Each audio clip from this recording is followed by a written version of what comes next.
What is going on, UFC card lovers? Welcome back here to another weekly episode at UFC Card Talk. My name is Damien, and as per the title, we do have my second installment of the UFC Card Community Conversations that I am bringing to you guys. It is the Chicken one of one. He is a big deal in terms of the UFC Card community, not only on Instagram but also on the Whatnot streaming app.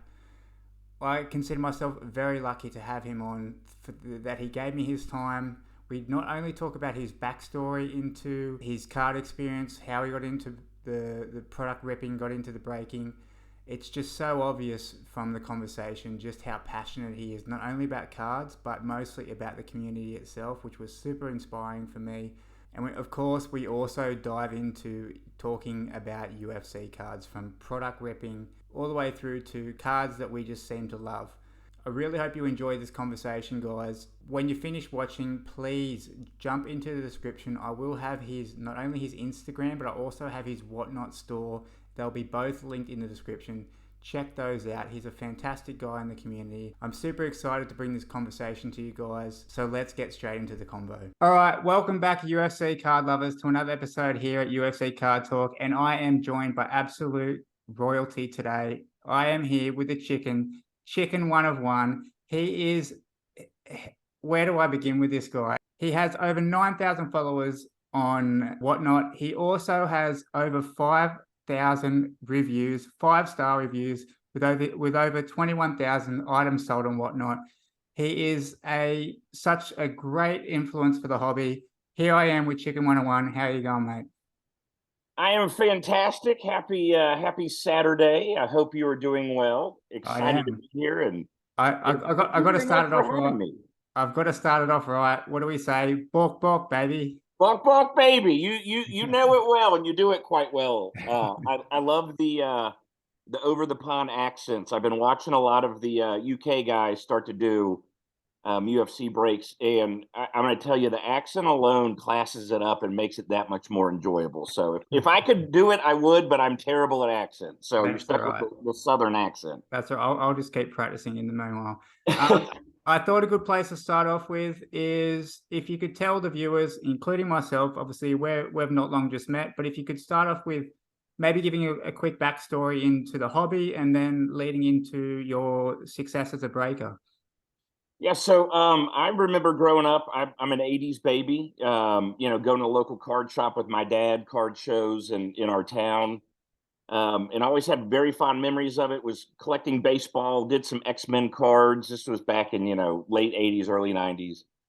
And when COVID hit, kind of got back into it. We're sitting around, don't have a lot going on, and had a neighbor that had said to me, "Hey, baseball cards are cool again. Do you want to try to go find some?" So our wives kicked us and the children out of the house a Saturday afternoon, and we spent like 3 or 4 hours driving around to different Target, Walmarts, and finally found a hobby shop that had a Top Series 1 jumbo box, and we bought that, and we were in one of our basements opening up, and we had a lot of fun, a lot of nostalgia, a bit of a decompress from business life, all that sort of stuff, and it was a blast. So we started doing that about once a month, and then we found out about online breaking, which honestly, when I first saw it, I thought it was the most ridiculous thing. Why would you have someone open cards for you? It didn't make sense to me.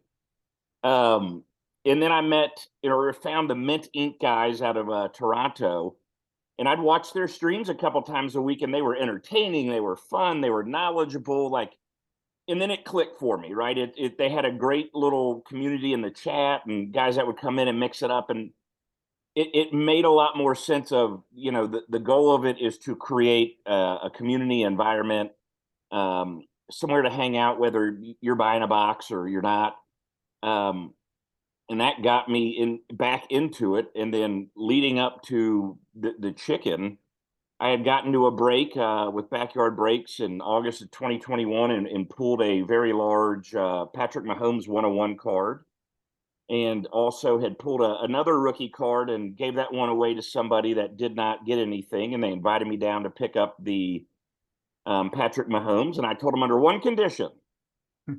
I'm not a big internet guy. I don't want to be plastered. I'm going to wear a mask. And they said, that's fine. So I bought a chicken mask off Amazon for $20. went down there, and then the chicken thing kind of stuck. And had I known it would have stuck, I would have gotten a much better mask, because this one is not the most skin and breathing friendly. So I will admit it doesn't look the most comfortable thing to wear, but as I mentioned earlier, it's obviously worked for you. So yeah, it's become goofy. I mean, and that's what I think. Um, what works for the chicken thing is the whole idea is it's supposed to be fun. yeah, I've the amount of people I've met doing this that I don't think I've ever would have had friendships, relationships with is incredible. The reach you have through the internet, the streaming. I only stream twice a week, couple hours for a lot of fun. UFC only, which I'm sure we'll get into, but yeah, um, it's been a blast, right? So we try to make sure that we handle cards well, we ship quickly, we take care of you, all these sorts of things. But the whole goal is, while we're in the streams, like, we're there to have a good time, we're there to laugh, make new friends. And I think that's what's helped kind of sustain and help us become what we are today. yeah. Well, as I said, you do have over 5,000 5-star reviews. I mean, whatever you're doing is obviously working, and I think, as you said, that importance of the community aspect. Even myself with my own content, if I hadn't have started making videos, I never would be sitting here having a conversation with someone like yourself. So that is really, I think, a very important part of my hobby journey now, is not only buying these UFC cards that I love and cherish, but it's also making connections with new people that I would halfway across the world that I would never have anything to do with, or never meet and never have a conversation with otherwise. So I definitely can be on the same perspective with that, with the hobby. So that's great. There's a lot more to get out of it than just the cards, and I think that's what we got to. The only reason cards are special is because we make them special. Yeah, So it's not the cards that are special; it's the people, and then we make the cards special. So I think that for us is the focus. Is it comes down to people. I can't control what's in boxes or what's on the checklist, or what the market does and this and that, but I can't control if we're having a good time when we're together. So yeah, I feel like as long as we make that the main thing is having fun, everything else falls in place. And a lot of it's just showing appreciation and care for folks. Whether they're in the streams purchasing or hanging out, they're choosing to spend two of their largest resources, and that's their time or their money. yeah, And well, I would say time's probably more valuable than money, because you can't make more of it, can't earn more of it. So the people that just come in and they like to hang out and they like to talk about different collections, and that to me is the true magic of what we can accomplish yeah. with trading cards. And trading cards is the medium to make new friends and impact others. Yeah. No, I think that's as you say, it's such an important thing, and the fact that you're aware of that, I think, is speaks volumes to, obviously, the person that you are. So that, yeah, very much. I can't speak highly enough of that, and yourself. So leading into UFC cards now. So as you said, you're strictly only breaking UFC cards. Yep, just breaking UFC. So when I was terrified to open cards. You watch guys that do it, like, especially during COVID. There was some companies and breakers that they're entertaining. They handle the cards well. They know all the products. Like, they are really knowledgeable and really good at what they do. And I feel like that's part of the stream, is you want someone that knows, because the Mint Ink, I knew nothing about hockey or F1. I learned a lot watching, and I've never opened hockey cards, and I've opened some F1, but just their knowledge of that, like, he got me interested in some of the F1 races and things of that nature. And I had watched UFC many, many years ago, back when you had to rent the videos from Blockbuster Video. Yeah. And Tank Abbott was like somebody that I loved to watch fight on these videos. And I hadn't watched UFC again until COVID came, and it was the only sport on. And you start watching it again, and they had a lot of fights. They had some real exciting fighters. Like, it got me back into it. And as far as the cards went, they were well priced. There wasn't a new release every week that I had to keep up with, because I do this in my spare time. So it was the perfect sort of mix for me, and started just breaking 2021 Select Hybrid. and we would buy a case, and it would take us sometimes a week to sell the whole case. And I'd Yeah. have 9 to 12 viewers in the stream. And honestly, I was shocked that even that many people wanted to hang out with me. And I think after a month and a half, maybe 2 months, we hit 20 viewers. And I thought, wow, this is incredible. Like I told someone, I said, 20 people were watching us in the stream. That's insane. 20 people want to watch this. And we just kind of kept adding. I'd go with product that was affordable, had a good checklist, had a fair amount of fun hunts and chases, uh, and just started real slow. And I think by doing that, because again, I've told you before, I'm South Carolina educated. So in the U.S., there's 50 states. I think South Carolina is number 51 in education, right? So with some of the names and things of that nature, it was a challenge, but through starting slow and not just trying to keep fun the focus and not worry about how big of a box we're breaking or things of that. I think it allowed genuine connections to be made in the streams. They would give me grace when I would butcher names and not know certain things. And over the last year and a half, I feel like I've learned a lot more. I rarely miss a UFC fight on Saturday night. I have a ton of folks that I chat with during the week on Instagram about, fights and life. And it feels like it was only yesterday when it started, but we're going on, a year and a half, 2 years. And through the process have met four other gentlemen that, through the streams that I've never met in person. And they stream on the channel from their locations across the US, a couple times a week because they're like me. They have a family, they have a career. But we fill up a channel a full week with everybody just going a couple hours here and there, and we have a lot of fun. And I think the key is I found guys that have just as much fun and love doing it as I do. And it just comes out in how they treat people, how they take care of everybody's, orders, and how the streams are run. So it's been a blast, and I hope I can continue to keep doing this for as long as people will tune in. Yeah. I wanted to ask you originally what it is that you enjoyed most about being a breaker, especially a breaker of your size. But I don't even think I need to ask that now because it's obviously quite clear through the conversation already that it is. I mean, obviously you can correct me if you like, but I feel like it's really the community that is sort of willed you on to continue the work that you've done so far. I would say that's the driving factor. It's Yeah. the relationships, it's the fun we have because I can.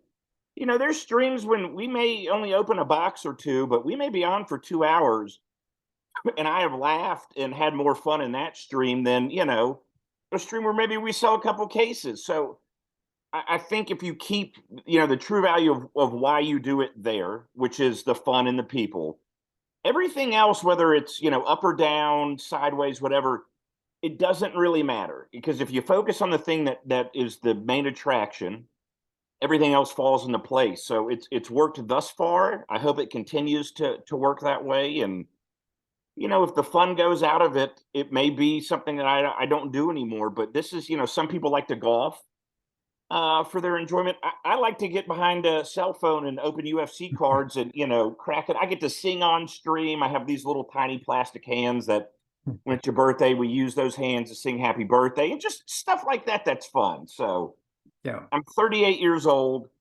I got to kind of reinvent myself or make this character, and it's all focused on just being a big goofball. Yeah. And we don't get that many opportunities to do that after a certain age. And this dumb and ridiculous and fun, as life continues. So I'm enjoying the ride while I can. Yeah. So on the flip side, then, what would you say is the hardest part about being a breaker? So I know this is going to sound odd. I don't consider myself a breaker. I consider myself a guy that likes opening cards, and I don't always do it very well. But it's weird. Like I'm someone that can break a box, but I don't think I'm a breaker. If that makes sense. No, I yeah, think the most challenging part is you just have to be willing to put the time in because it takes time to earn people's trust. And I think when you come into any space, everybody wants to have instant success. I mean, that would be the goal. It's, can you temper and still enjoy streams where you may not break any box? You know, you only have 6 people in there. Is that, you got to kind of shut out where everybody else is and really just focus on what makes you unique. And I think that can be challenging. I talk to a lot of guys that get started in the space, and I tell them to start small, have fun with it, be generous, and be themselves. And if that means it's different than everybody else, then go for it, because people want genuineness.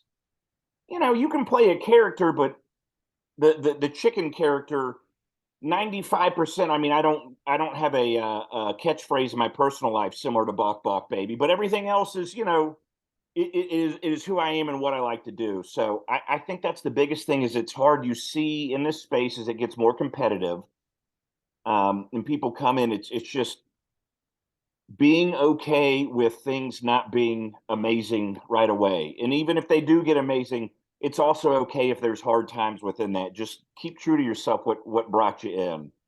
And that can be challenging in this space, especially with a lot of the profit that people go after and things of that nature. It's hard sometimes to always stay on the path that brought you there when things can get challenging.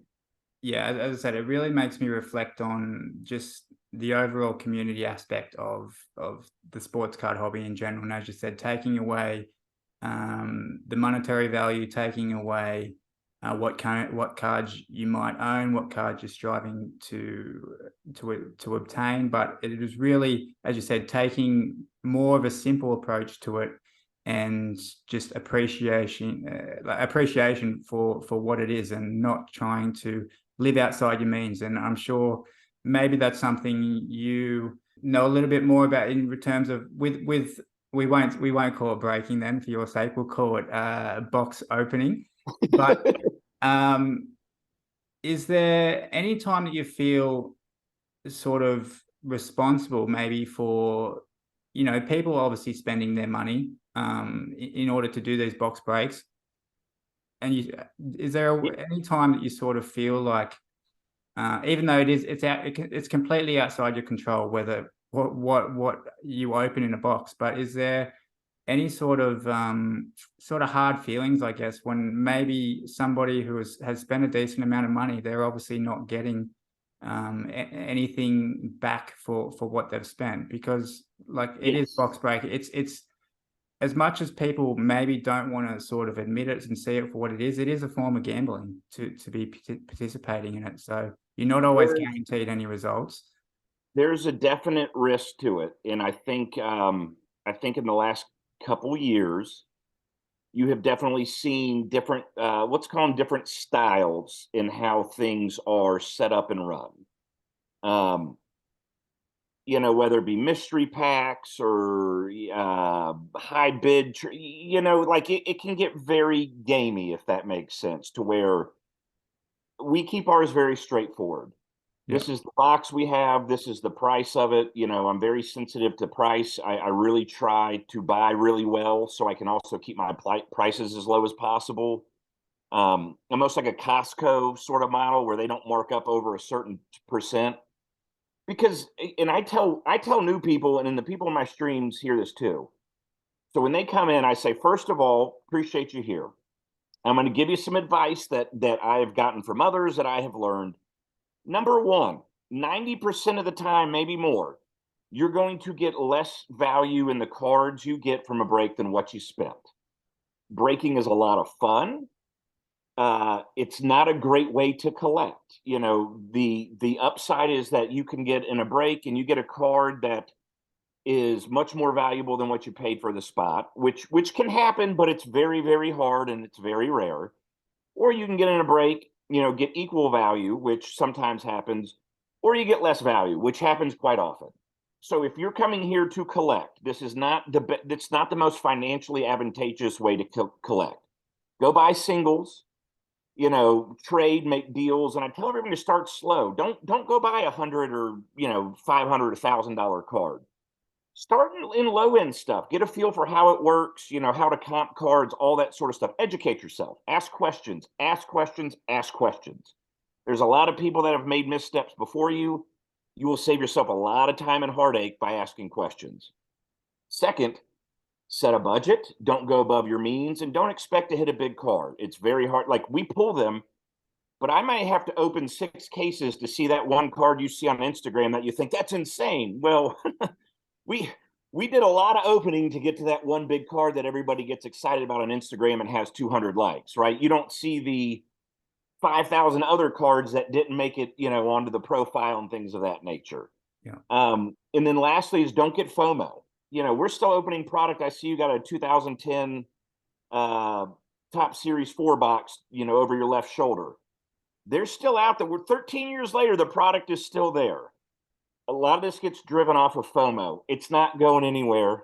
You're always going to be able to find the product. Yes, it may go up and down, but just take a deep breath and realize that these cards aren't going anywhere. And 9 times out of 10, it's cheaper to go buy the card you want, even if it's a much more expensive card, than you trying to find it in a break. And that's and my goal is, I'm not the police. I'm not a watchdog. I'm more Switzerland when it comes to things. But I truly believe if you educate, the people in your streams, and they have the information, they can make decisions that are best for them based on information. Yeah. And I think that's key. And, I try to be very straightforward with prices. When people don't, whether they spend a lot of money or not, we have a big stack of what we call beef up cards. So if you get into a break and you only get a couple base, we're going to put some numbered cards in your pack, so you at least have something to add to your collection. It's something to, when you open the mail, go, oh, okay. Because it's not fun, paying 10 or 30 or $50 for a spot and you get nothing back. But the key is, I think, is we have to, especially, there's a responsibility on the people that run streams and things of that nature to be transparent, fair, and honest. And if you're that to folks, and you equip them to make, the best decisions for themselves, that leads for a healthier and happy community. I live in the community. I talk with people in the UFC community. I help streamers get started, all this sort of stuff. My goal is to live in it, not live off of it. So I would find people that live in the community, not the people that live off the community. Yeah. No, I think that's that's a great way to be. Couldn't put it any better myself. When we'll get to, as you know, I am obviously, we're talking UFC cards here. I'm very interested to know from your own perspective, when there does happen to be a new release, say it's Prism 2023, for example, what sort of trends are you finding when it comes to people coming into the stream, maybe people buying into breaks, whether they be weight class breaks, whether they're individual fighters breaks? What sort of trends are you seeing with the UFC card market in relation to maybe hyped rookies compared to established champions, for example? I don't think we have enough time to go on that subject, so we'll keep it. You've got legends, in MMA. You have UFC legends that sell for, and they're established. And I think a good example is the 2009 Topps Round 2, which was their second product ever made in that year. It's got John Jones rookie cards in it. Now, any MMA fan's going to know John Jones, he may not be your greatest of all time, and I know there's outside issues that can impact it. But I think it's safe to say probably one of the top 3, and if we want to make it less argumentative, top 5, greatest fighters ever to do it. Yeah. That box goes from anywhere from $600 to $900. And his one of one out of that, his John Jones one of one rookie, card is still out there. And that's a piece of card collecting history outside of what the value is, which I'm sure is very, very high. Yeah. You've got 2021 Prism that, out of the rookies in there, Hamzat's still the one chase. Those boxes are $400 or $500 more expensive than John Jones rookie year. And in fact, you have 2 autos and 2 mems, in the 2009 with 16 packs and 16 short prints. You only have 12 packs in the Prism. But Hamzat's now, and people, that excitement and that hype drive that. So I see a ton of the new rookies. People like to prospect. It's been happening in baseball for a while. When I collect some rookies, I like the guys that are cheap, that fly under the radar and nobody knows about. That you can get them in a pick your fighter or buy a single for $3 to $10, because those are the fun ones to collect. Because if they don't pan out, you can put $100 into collecting some of these guys, and you're not breaking the bank. And you can have some really nice cards come 6 months. I shy away from paying high amounts for rookies that just have the excitement around them, because I'm sure you've watched enough UFC that there's an up and comer, and in a matter of 2.5 minutes, all that hype just gets sucked out when he's laying on the mat, getting checked on after he's knocked out. So it is. I think people are always going to enjoy the what if. They like what's new, what's exciting, and that's not everybody, but there's definitely rookies and new names drive the excitement around the product much more than the old stuff. Yeah. Connor and Habib are the two that really, their star power, and however they're still relevant. Their rookie products, or even products they sign in, especially Connor, it's a massive premium to open one of those boxes or even buy one of those cards as a single. Yeah. Because obviously, comparatively, what's a 2013 Bloodlines hobby box worth? You'd be looking well over 10K for something like that, probably. Yeah, I mean, I don't see them listed anywhere for less than like $9,000, $9 to $13,000 for one box is. That's and now granted, if you pull the right Connor auto, it may be worth it. But I think at that point, I would probably just spend $1,000 to $2,000 to go buy that Connor card I wanted, versus potentially being out $13,000 to them. But as you said, then you're not getting that rush of opening the box, which is something that we've all experienced and something that we all enjoy as a part of the hobby itself.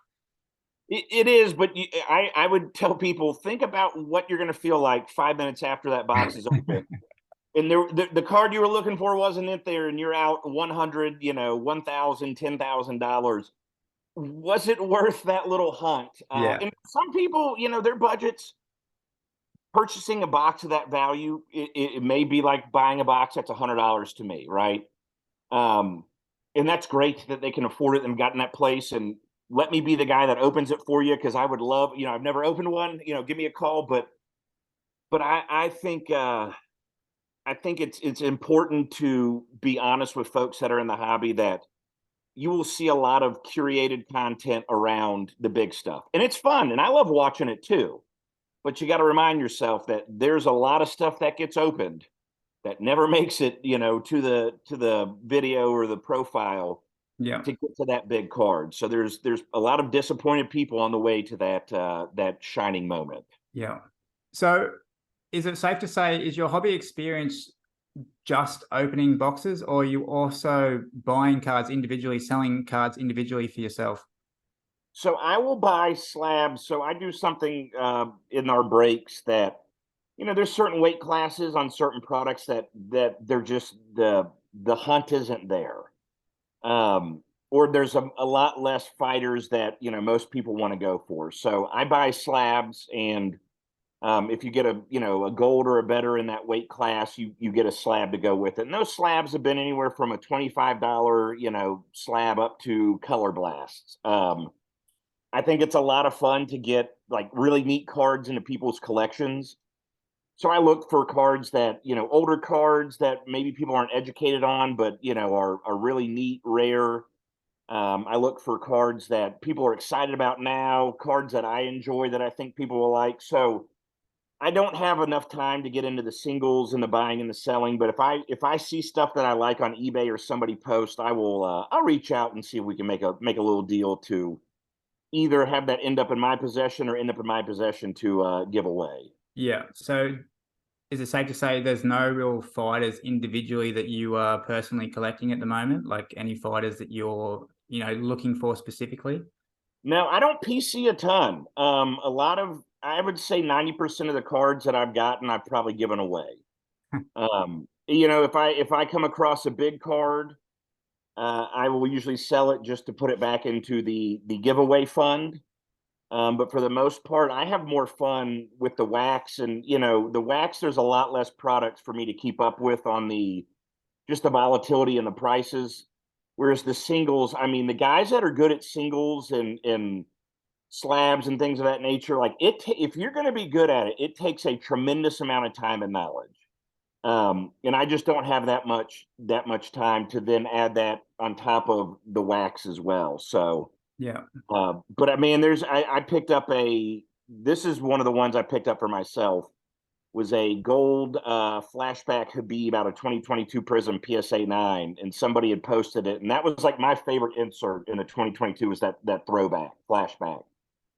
And that gold Habib, I was like, all right, he's got a very fair price. Like, I'm that card's with me. So that is not in the giveaway pile. That is in the part of the room that it's nice to look at, but we're not allowed to touch it and move it into the giveaway. So I have to remind myself, because if a card excites me, I know it's going to be exciting for somebody if they get it as a gift to give away, something along those lines. Yeah. And Laura Senko, I will admit, Damien, I do have like 15 Laura Senko slabs that out of Optic. And someone just actually sent me her Purple Stars auto to 20. So that one will be graded and put into the collection as well. Yeah. Nice. Have you got a favorite specific UFC product that you like to open, whether it's an older Topps Museum product, where it could be anything? Have you got a specific product that you personally like to open up? So so for Panini, 2021 Select is probably my favorite Panini product. It's flashy, it's fun. I love the octagon sides. I love the tie dyes. The older stuff, the more I keep opening and get to experience, the bigger that list is growing. So the Topps Chrome is fantastic. 2018 is my favorite year. It's the right mix of like professionalism and business, but also it's got some incredible card artwork. The colors are fantastic. I like the card design. They're absolutely gorgeous. I love the knockout products. They're a lot of fun. Some years have Connor autos in there and bigger rookies, some don't, but I like to set up the mini boxes, how they're distributed. The cards look good. On card autos, I'm a sucker for. If it's red and on card, Damien, I'm in trouble, because the Topps Ruby and Red, there's just something about those cards that they're gorgeous. Yeah. And there's something about an on-card auto, knowing that fighter actually, had that card, whether they held it or not, but it was in their possession. It's inked to, the actual card, and they just look beautiful. So anything that has rubies and on cards, I'm a sucker for, and can be talked into stocking that on the table or picking up a slab or a single of it. Yeah. No, I think we're definitely in agreement with the on-card auto thing, just knowing that the athlete themselves actually held that card and actually at some point and signed, as you said, ink to card is just it's just no comparison to what these sticker autos. And I understand why they do sticker autos in terms of logistics, Yeah. especially with the amount of autos that they're doing now, which it would be a personal choice of mine if Panini or Topps are listening. But yeah, I think personally I would like to see them do, even if they're going to do sticker autos, just make them a little bit less common. It just seems, as you know yourself, even the base autos now, they go for pennies on the dollar compared to what they should be. Like, this is an autograph of an athlete. It should be, I think there should be a more limited run on the autos, and they should try and make them maybe more of a case hit than a two box hit, for example. I think there's, me personally, and now granted, I have to preface this with this. I don't know what it takes to produce a set, print a set, design a set. I don't know all the logistics, the cost, all of that. So this is saying, in a perfect world, that Chicken gets to create, with no restraints. But I like the sound of this world to start with. Let's yeah, keep going. but I mean, I would love to see sets have maybe a fifth of what the print run is now. I would like to see more sets released, but at a much smaller print run, to where you do see these cards. The idea is that people that like to rip get to uncover these cards and put them into the world, either into their collection or to somebody else's collection. And we've ripped a lot of the old Topps lately, and the amount of guys that have reached out and been like, I've been looking for a BJ Penn auto to, complete my set. Who pulled that? There's something neat about doing that. But again, it's I would love to see maybe 8 to 10 sets a year. They don't all have to be, on card sets like iMac, but reduce the print run, make it much more rare, and don't overprint it and let it have that like true scarcity. Not, I like the inserts and things like that, but we don't need 7 101s of the same guy. Yeah. They did Prism right this year. They only have the true black 101. There was no black shimmer and FOTL, and there was no black disco and undercard. So that 101 truly is out of Prism, the one of that card. I like that. Makes it more exciting, more scarce, more enjoyable rather than I've got a 101 and everyone goes, well, I've got one too, but mine's the Yeah, first yeah, off the line, undercard version, and and it's like, well, now we have 9 of them. yeah. It's like Select are very guilty of doing that between, Premier level concourse to then Oh yeah. adding the flashes in there as well last year. It's all these one-on-ones. It's people, they get excited. Obviously, it's great from a retail point of view that you could buy a $30, $40 blaster box and potentially pull a one-on-one. But yeah, I think definitely the amount of parallels that they seem to be throwing in, even this year with the Ruby Wave, the Blue Wave, the Hyper Silver Prisms now as well. I mean, they did at comparatively least to, they sorry, they lowered so the red went down to 199. I do like that, right? So it wasn't a 299, I know they offset it with the blue waves and some other stuff, but as the number cards went, they seemed more scarce, which is nice.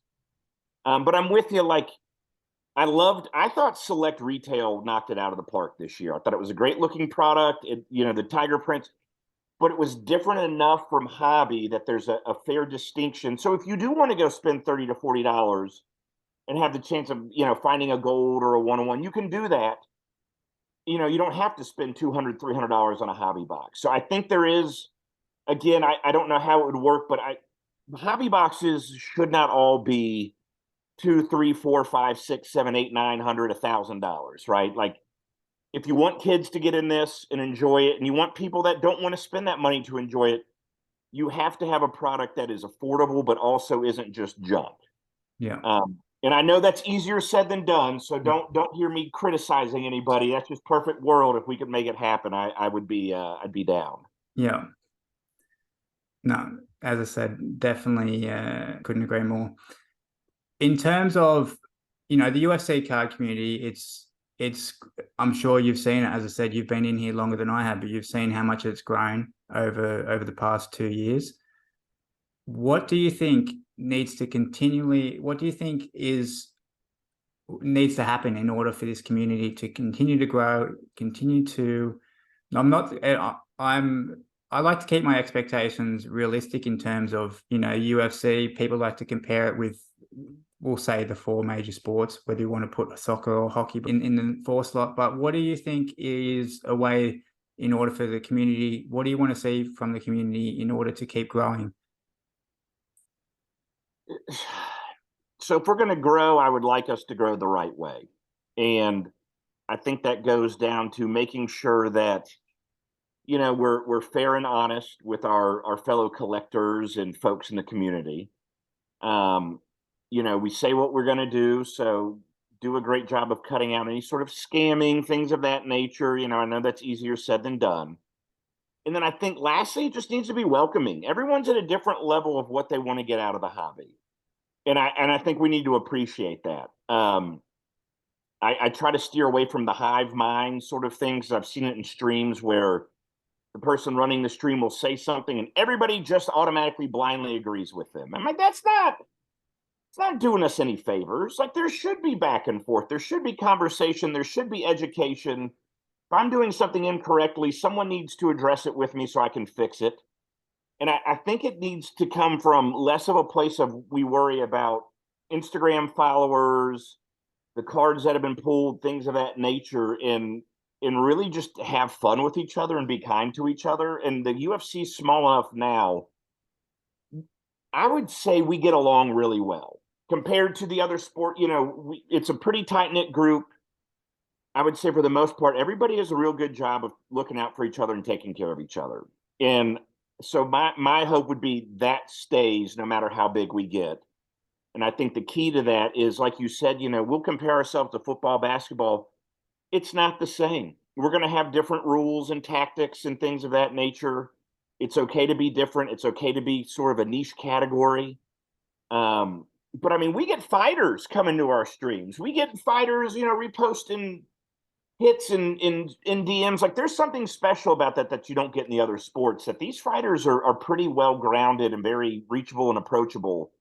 And that's half the fun of it too, is that the guy you're collecting, you get to talk to him.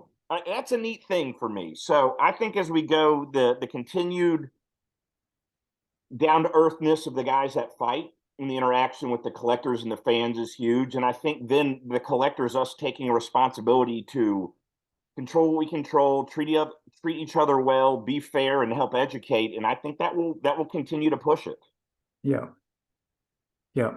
No, as you said, the community, as you said, it's a smaller size now, obviously, compared to the others. But I think, as you said, that everyone at the moment seems to be, as you said, keeping responsibility for their own actions, which is all you can do.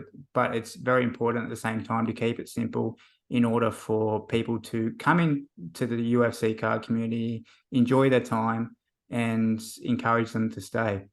I like to think that a lot of my viewership, as I said, it wasn't so long ago. I've only been involved in the UFC card community since 2022.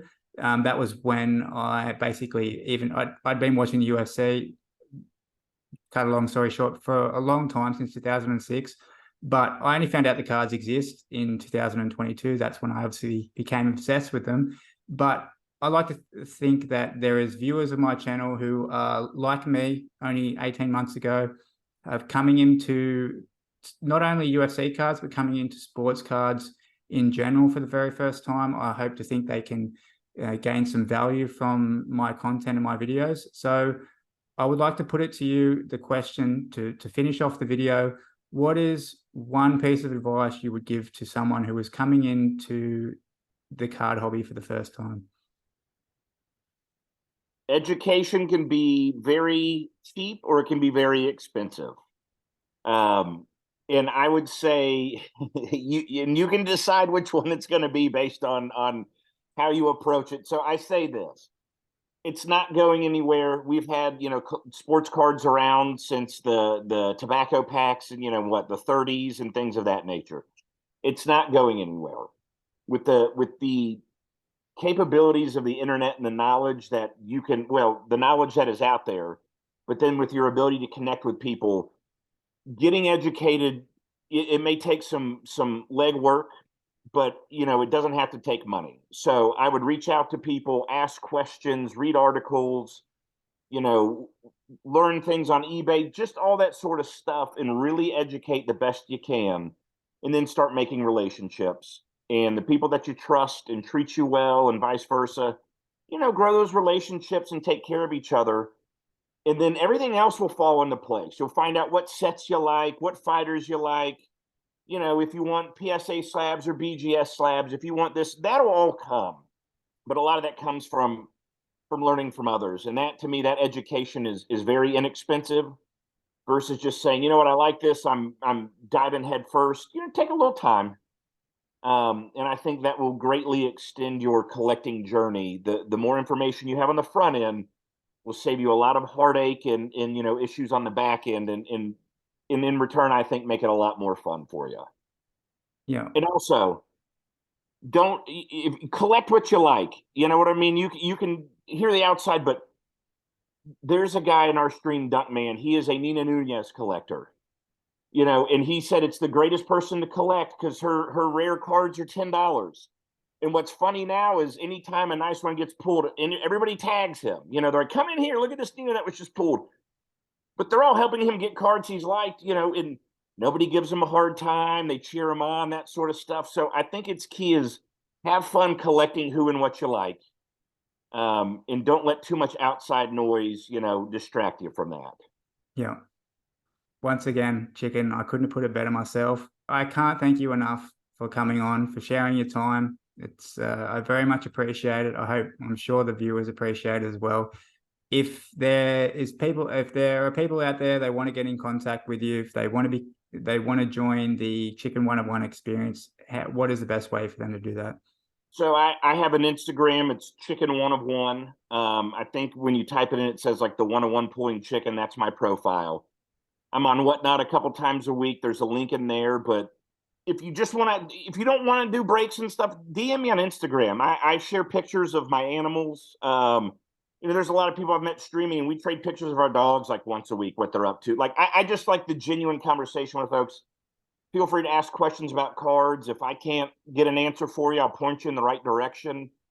But come make some new friends, have some fun with us, and Instagram is the best way to get a hold of me. And if I don't respond, just give me a couple hours, and I will. I promise. Yeah. Once again, I really, really appreciate this. I can't thank you enough, and I would love to have you on again. I feel like we've just scratched the surface of I am down. conversation. Damien, thank you for having me. It's a treat and a pleasure for me as well. So thank you for your time and allowing me to join your platform for the day. And I would happily be a return guest if you'll have me. So thank you, and balk balk, baby. Balk, balk, baby.